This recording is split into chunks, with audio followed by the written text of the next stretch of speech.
CHOची notification आली आहे आणि एक चूक आणि अपयश तुमच्या पदरात. सर्वजण मला मेसेज करताय, की CHOची ॲड आली आहे, तर आम्ही क्लास कुठला लावावा? तर मला एक तुम्हाला सांगायचं आहे, की जवळपास सर्व क्लासेसचं सध्या असं आहे, की जत्रा संपली की देव बदलायचे.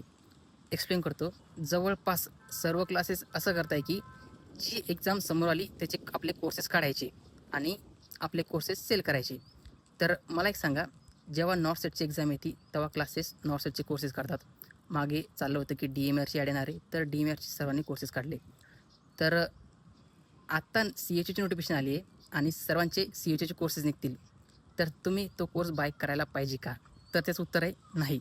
कारण ज्या फॅकल्टी मागच्या 4-5 वर्षापासून विद्यार्थ्यांकडने नॉर्थ सेटची तयारी करून घेत आहे आणि त्या आज CHOची तयारी करण्यासाठी कोर्सेस काढणार. तर विचार करण्यासारखी गोष्ट आहे, की त्या फॅकल्टीसुद्धा सध्या रेडी असतील का? की मुलांना CHOसाठी कसं गाईडन्स करायचं? ऑब्व्हियसली नाही. कारण अगोदर त्यांनाच वेळ स्वतः द्यावा लागतील, की CHOची एक्झाम कशी पास करायची? त्याच्यासाठी काय-काय रिसोर्सेस यूज करायचे? कारण CHO आणि नॉर्थ सेटचे जो पॅटर्न आहे एक्झामचा, जे क्वेश्चन येतात ते सगळे डिफरंट आहे. तर ॲन्सर इज नो. तर मग तुम्ही काय करायला पाहिजे? तर माझं ॲडवाईस ही राहील, की तुम्ही CHOचं नोटिफिकेशन बघा. नोटिफिकेशनमध्ये सिलेबस मेन्शन आहे. तर तुम्ही सरळ-सरळ सिलेबस बघायचा. आपले जे जुने बुक्स आहेत तेच रेफर करा. जे टॉपिक दिले ते स्वतः सेल्फ स्टडीने कव्हर करा. तर ॲडवाईस अशी राहील, की सेल्फ स्टडी करा आणि क्लासेस काही तुम्हाला एक्झाम पास नाही करून देणार. जस्ट तुम्हाला ते डायरेक्शन देणार आहे.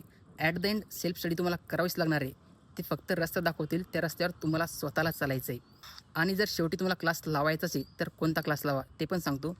जो क्लास फक्त नॉर्थ सेटची तयारी करून घेत नव्हता. जो CHO, DMAR आणि नॉर्थ सेट या सर्वांसाठी मुलांना गाईड करायचा तो क्लास लावा. ना की तो क्लास की जो आत्ताच CHOची ॲड आली आहे म्हणून स्वतःचे कोर्स काढताय. व्हिडिओ इन्फॉर्मेटिव्ह वाटला असेल तर फॉलो करा.